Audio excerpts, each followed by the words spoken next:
I heard you are leaving this house, Florence, Henry said with a smile. You heard him, Emma added. This house is too small for 3 adults. Too small, I replied evenly, and yet somehow you both managed to fit your affair in it. They smirked in unison. You've got until tonight, Henry said, or we toss you out ourselves. I'll leave, I agreed, smirking back, but I promise you'll regret it. Earlier, the day had started like any other.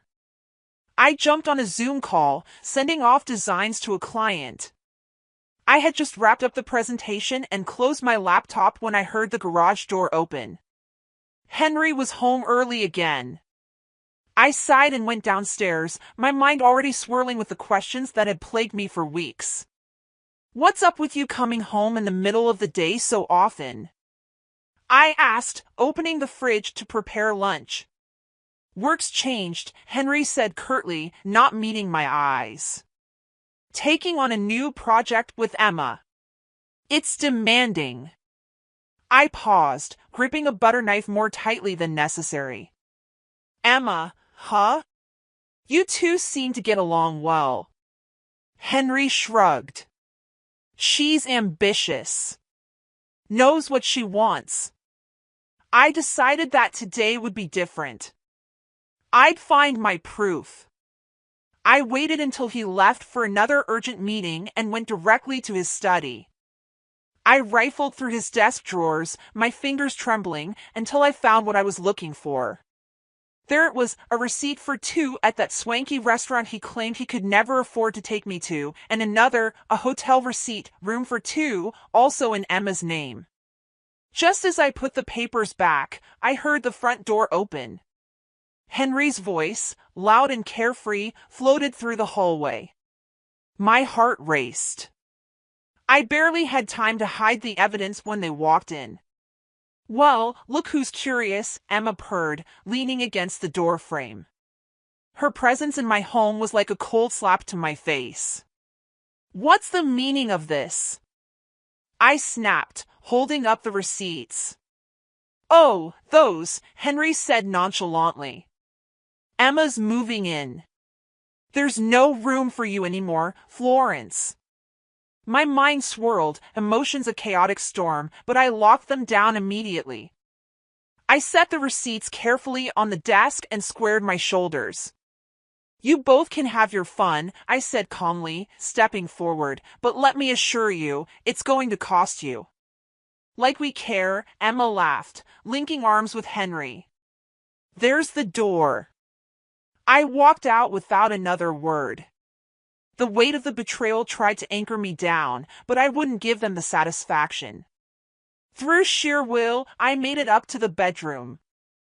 I pulled out an old suitcase and began to pack. My phone buzzed. It was Clara, my daughter, checking in from college.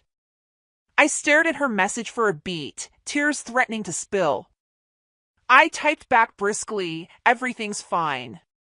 See you soon. I picked up the phone again, but this time to make a call that would set my new plan in motion. Getting a junk removal service lined up for tomorrow without raising suspicion was crucial. As I moved through the house, removing traces of my life piece by piece, a realization settled in my bones. I wasn't just packing up my things, I was clearing space for something new, something stronger. Think she'll go quietly? I overheard Emma ask Henry downstairs. She'll be gone, Henry assured her. She knows better. I glanced at the framed family picture on the hallway table, the 3 of us smiling at a happier time. Oh, how wrong he was.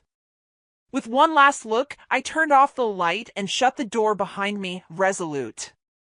Their little game had just begun. The next morning, I woke up early and started packing my things discreetly. I knew Henry and Emma would be sleeping in, probably enjoying their little victory. My hands moved quickly but quietly. Drawer by drawer, I filled my suitcase with necessities. I took one last look around our room. Henry's scent still lingered on the bedsheets. I shook my head, dismissing the sentiment. It was time to move on. My phone buzzed, and I answered quietly, "Yes, I need the junk removal service today, as soon as possible." "Got it, ma'am," the voice on the other end confirmed. "We'll be there in an hour." I headed to the kitchen to gather more things. As I wrapped up, I heard footsteps on the staircase. Henry walked in, rubbing his eyes. He looked mildly surprised to see me. "You're still here?" he asked, a hint of annoyance creeping into his voice. "Yes, but not for long," I replied coolly, continuing to pack a box. "The removal service will be here soon." He snorted. "Trying to make this dramatic, aren't you?" "Just ensuring I don't leave anything behind," I said, not bothering to look at him. He returned upstairs, presumably to inform Emma. I knew they wouldn't cause a scene while the removal crew was here. Moments later, a knock at the door announced their arrival. "Morning, ma'am." "What needs to go?" the lead guy asked, glancing around. "Everything," I replied steadily. "Every last piece that isn't nailed down." The team got to work, moving swiftly through the house. I busied myself with smaller items, directing them now and then. From the corner of my eye, I saw Clara's photo on the mantel. Her bright smile gave me strength. I tucked the photo safely into my handbag. One of the team members gave me a sympathetic look. I didn't need their pity, I needed to stay focused. Henry and Emma eventually parked themselves on the couch, watching the proceedings like hawks. Emma smirked at me. "Feels good to downsize, doesn't it?" she taunted. I met her gaze calmly. "We'll see who downsizes in the end," I replied, words laced with subtle promise. Once most of my belongings were packed up, I took a moment to send a message to Clara, updating her indirectly. Later that afternoon, after everything was loaded up, I left the house with a final glance. "See you around," I said to Henry and Emma. Their laughter followed me to the driveway, but it didn't shake me. At the hotel where I booked a room, I set my bags down and dialed my lawyer. "Mr. Jack, it's Florence Taylor. I'd like to discuss my rights and next steps." "Of course, Florence. Let's set up a meeting tomorrow," he replied. I hung up and let out a breath. This wasn't going to be easy, but it was necessary. Next, I dialed Clara. Her voice on the other end brought immediate comfort. "Hey Mom, you okay?" "I'm fine, sweetie, just moving into a hotel for a while." "I didn't want to worry you before your exams." "Don't worry about me," Clara assured. "We'll get through this." As we talked, I felt a surge of determination. Henry and Emma thought they had me cornered, but they underestimated my resolve. With Clara's support and a few strategic moves, I knew they'd soon realize their mistake. Once off the call, I laid out a new plan. Tomorrow, I'd consult the lawyer, start gathering evidence, and prepare for what was to come. Tonight, however, was for rest and regrouping. The real battle would begin soon enough. The following morning, I met with Mr. Jack. He was a sharp, seasoned lawyer who immediately understood the complexity of my situation. "Good to see you, Florence. Let's go over your options," he started, spreading out some paperwork. "I want to make sure I'm protected and that Henry and Emma face consequences for what they've done," I said firmly. "We can start with a formal separation agreement to secure your rights and then consider divorce. Additionally, if you have any evidence of infidelity or financial misconduct, it will strengthen your case," Mr. Jack explained. I nodded. "I have some receipts and bank statements. I also suspect there's more if I dig deeper into his work files." He leaned forward, interested. "That could be very useful." Document everything and make copies. We need to build a solid case. Leaving his office, I felt more empowered, but the work was just beginning. First, I called Clara. "Hey Mom, how did it go?" she asked. "Good. We have a plan. Can you check Dad's old laptop?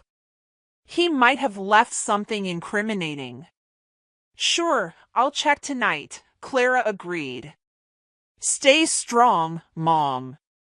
I headed to a local cafe to start organizing the financial documents. The more I examined, the clearer it became that Henry had been hiding money, a lot of it. I noted everything down, preparing for what was to come. Later that evening, Clara called me back, sounding excited. "Mom, I found something. Dad's been transferring large sums to an account I've never seen before. Must be offshore." "Great work, Clara," I said, a smile spreading across my face. "We'll include that in our evidence." We arranged to meet the next day to go over everything she had found. That night, I barely slept, my mind racing with the possibilities. Early the next morning, I reached out to a moving company to help Clara pack up her things from the house. As they arrived at the old house, Henry stormed out, his face flushed with anger. "What is all this?" he demanded, glaring at Clara and the movers. "Just moving out what belongs to Mom and me," Clara replied calmly. "There's no place for our things here anymore, right?" Henry fumed. "You'll regret this, Clara." "I think you're the one who'll regret everything," she shot back, not backing down. I watched from a distance, proud of her strength. Later, Clara met me at the hotel with her findings. "Look at this." She handed me printouts. "Dad's been funneling money through fake accounts, and Emma's been in on it." I scanned the documents, my resolve hardening. This was exactly what we needed. "Excellent work, Clara. We'll hand these over to Mr. Jack first thing tomorrow." As we packed up the documents, I received a furious call from Henry. "You took the furniture. I can't even sit down in my own house." I let him rant before replying. "You should have thought of that before you betrayed me, Henry. You'll be hearing from my lawyer soon." He spat and hung up. Clara and I exchanged looks, both of us knowing we were just getting started. Tomorrow, I'd consult with Mr. Jack about the financial inconsistencies and prepare our next move. By evening, we had moved into a nearby hotel, ready to plan our strategy further.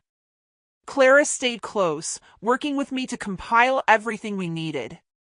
The calm before the storm allowed us to strengthen our bond and sharpen our focus.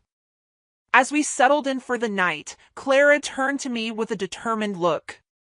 "We'll make them pay, Mom. They won't know what hit them." I nodded, feeling a fierce determination. Henry and Emma thought they could walk all over us, but they'd soon learn the cost of betrayal. It was time to hit them where it hurt the most. The next morning, I woke up early to meet Mr. Jack. The evidence Clara had found was pivotal. We presented everything, the financial transfers, the offshore account, and Emma's involvement. Mr. Jack reviewed the documents with a steely expression. "This is substantial, Florence. We'll leverage this information to our advantage." "Good. I want Henry and Emma to feel the full weight of their actions," I replied, my voice unwavering. Back at the hotel, Clara and I continued plotting. Then my phone rang. It was Henry, and he sounded panicked. "What did you do with the furniture, Florence?" he demanded.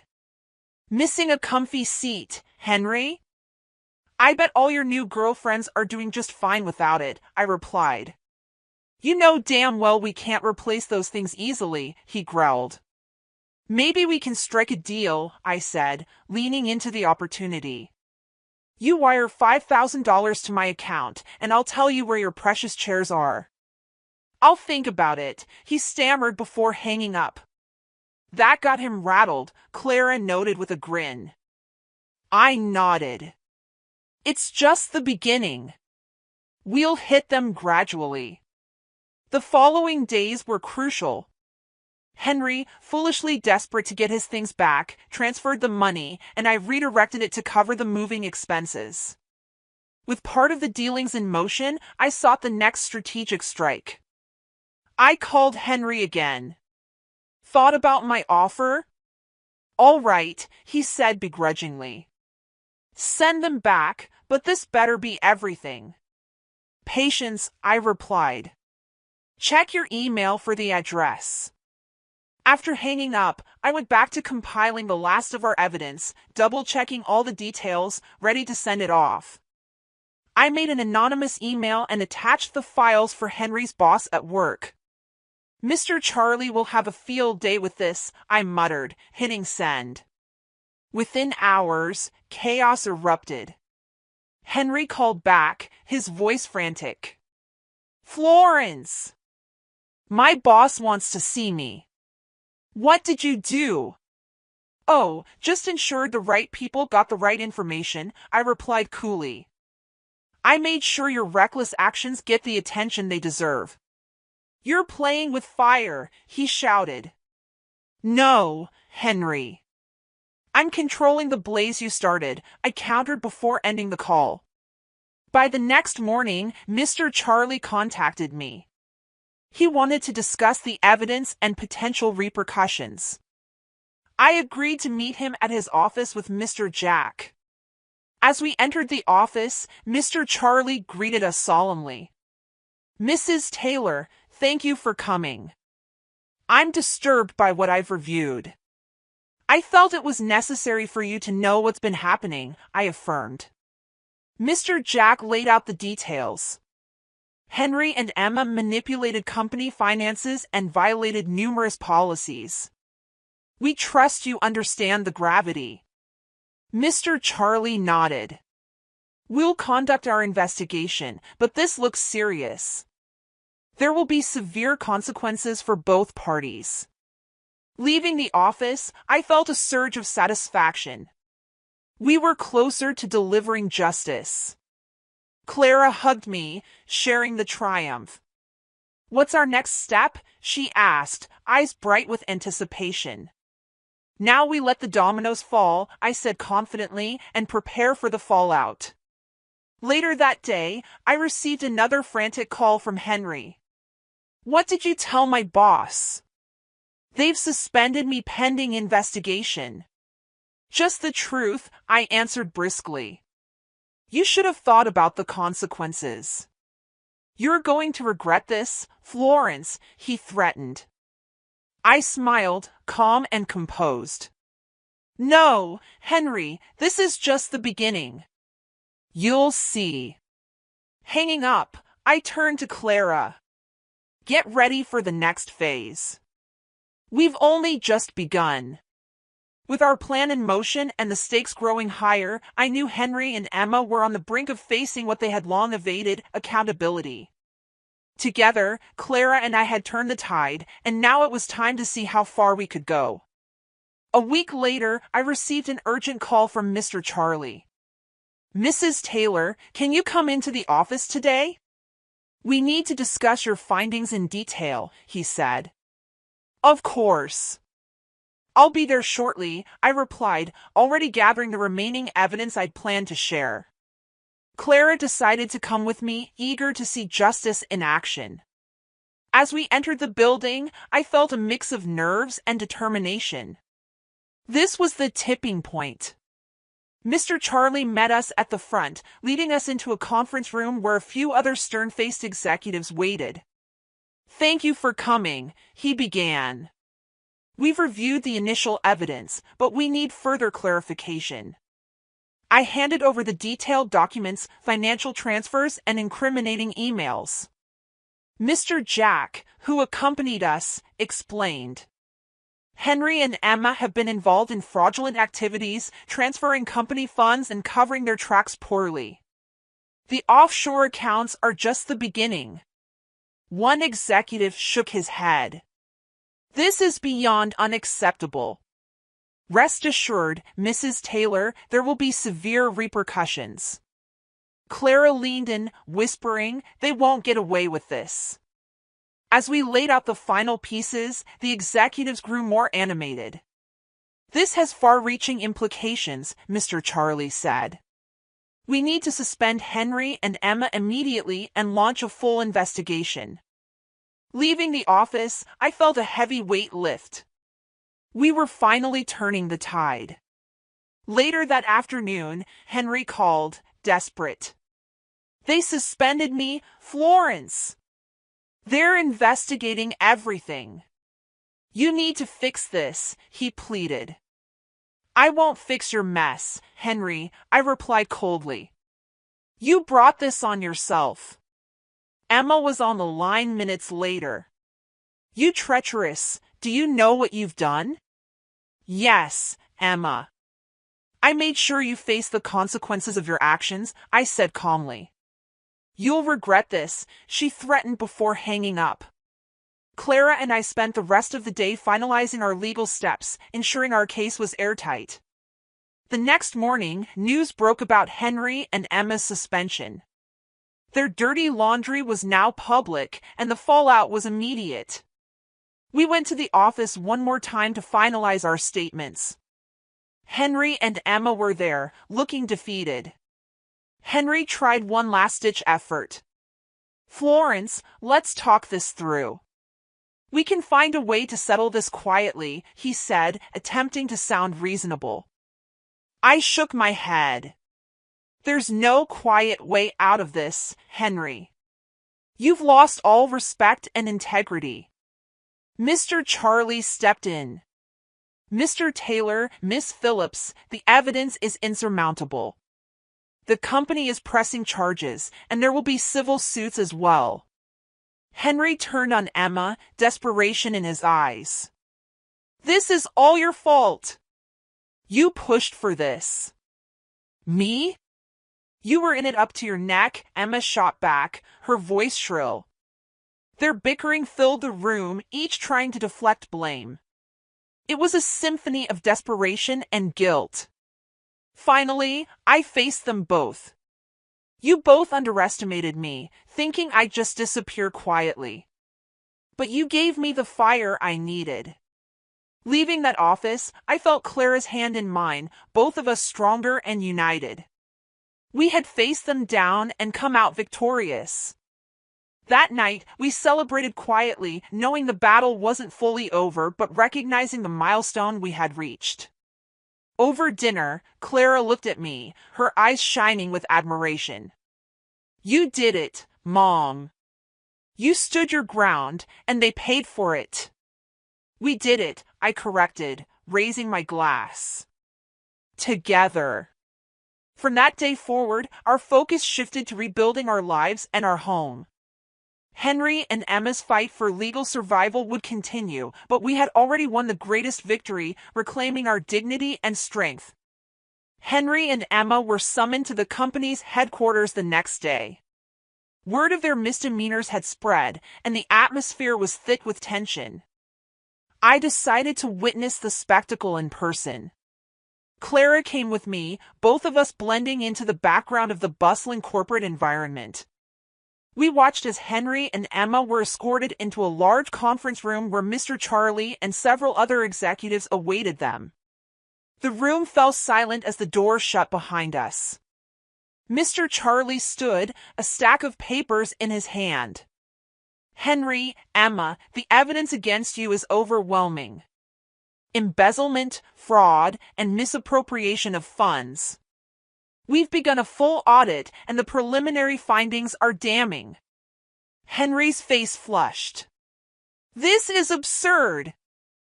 I demand to speak to someone higher up. There's no higher up for you, Mr. Charlie said firmly. You've betrayed this company and its employees. Emma tried to interject, her voice trembling. We can explain. Save it, another executive cut in, his voice icy. We're pressing charges and will ensure you're held accountable to the fullest extent. Henry turned to Emma, his eyes wild. You idiot! You were supposed to keep those records clean. I did everything you asked. Emma snapped back. If you hadn't been so greedy. Their argument spiraled, loud enough to echo through the halls. Clara and I exchanged glances, both of us grimly satisfied watching their public meltdown. Another executive cleared his throat. Enough! You both will be escorted out and served with notice of termination and legal action. Henry's demeanor shifted, desperation taking over. Please, there must be something we can do to fix this. Mr. Charlie's expression softened for a fraction of a second, but then he steeled himself. The time for fixing things is long past. You're a liability to this company and a disgrace to your positions. As Henry and Emma were let out, heads hanging low, Clara and I quietly exited the building. Outside, she turned to me, her eyes glowing with satisfaction. That was tense, she said. Yes, but it was necessary, I replied. They needed to face the consequences. We didn't have much time to reflect before the next phase of our plan kicked into gear. I coordinated with Mr. Jack to finalize the divorce papers and ensure all our claims were solid. The story leaked to the press, and Henry and Emma's personal lives started to unravel. Reporters camped outside their homes, seeking comments on the scandal. Their reputations sank further with each passing day. Back at the hotel, Clara and I were inundated with calls from old friends and acquaintances expressing their shock and support. It was heartening to know we were not alone in this. One evening, Clara looked up from her laptop. Mom, have you seen this? She showed me a news article detailing Emma's involvement in another company's scandal years ago, hinting at a pattern of unethical behavior. This will bury her, I said, forwarding the article to Mr. Charlie. Every skeleton in their closets will come out now. That night, Henry called again, but this time his voice was broken. Florence, please, can we talk? There's nothing left to talk about, I said firmly. You made your choices, now live with them. The line went dead, and I felt an overwhelming sense of closure. Clara wrapped her arm around me. We did it, Mom. They're facing everything they deserve. Yes, we did, I agreed, hugging her tightly. And it's finally over. As we prepared to move back into our new home, there was a sense of renewed hope and strength between us. Henry and Emma would continue to unravel in the public eye, but Clara and I were moving forward, stronger and undeniably triumphant. The news hit like a tidal wave. Henry and Emma were officially arrested for embezzlement and fraud, their mugshots splashed across the evening news, a stark contrast to the polished personas they had flaunted. Clara and I watched the broadcast from our new living room, a sense of vindication washing over us. They're actually going to jail, Clara murmured, almost in disbelief. Justice has a way of catching up, I replied, feeling the weight of our struggle lifting. The following day, the doorbell rang. I opened it to find Henry's assets being seized. A team of officials carted out electronics, valuable artworks, and even his beloved car. The neighbor across the street watched, eyes wide with curiosity. This is just the beginning, one of the officers remarked to me. There's a lot more to account for. I nodded, stepping back inside. Clara looked up from her studies and smiled, her eyes bright with satisfaction. Mom, did you see that? They took the car. I saw, sweetheart. It's all falling apart for them, I said, sitting beside her. A week later, we headed to the courtroom for the preliminary hearing. Henry and Emma sat at the defense table, looking disheveled and hollow-eyed. Their lawyers whispered urgent instructions, but the damage was already done.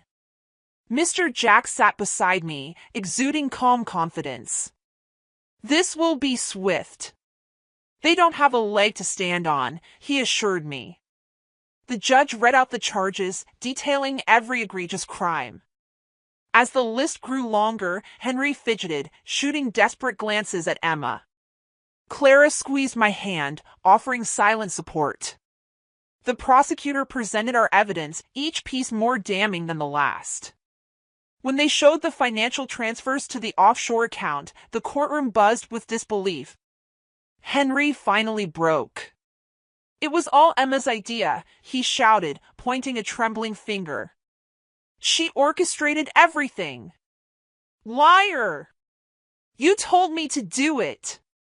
Emma shrieked back, her face contorted with rage. The judge banged his gavel. Order in the court, he commanded.